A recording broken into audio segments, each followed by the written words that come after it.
Des pneus brûlés et une route bloquée, voilà comment ces manifestants tentent de se faire entendre. Ils réclament la démission du Premier ministre libyen.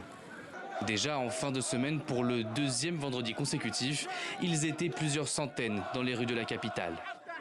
Nous exigeons le respect de nos droits les plus fondamentaux, l'organisation de nouvelles élections présidentielles et parlementaires, la chute du gouvernement et la chute de tous les partis politiques. Nous voulons immédiatement des élections pour le Conseil présidentiel et une position historique pour sortir la Libye de la crise.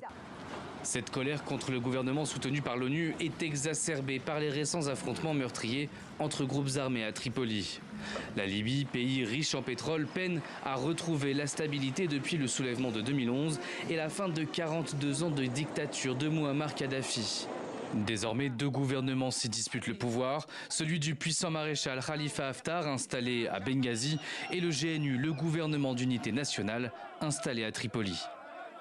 Ce samedi, comme une réponse aux manifestations de la veille, plusieurs centaines de Libyens se sont rassemblés devant le siège du GNU, cette fois pour approuver l'action des autorités politiques soutenues par l'ONU et dénoncer les agissements du camp opposé.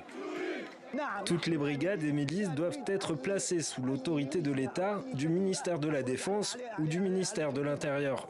Nous sommes venus aujourd'hui pour montrer notre soutien au gouvernement actuel et pour rejeter la formation d'un nouveau gouvernement.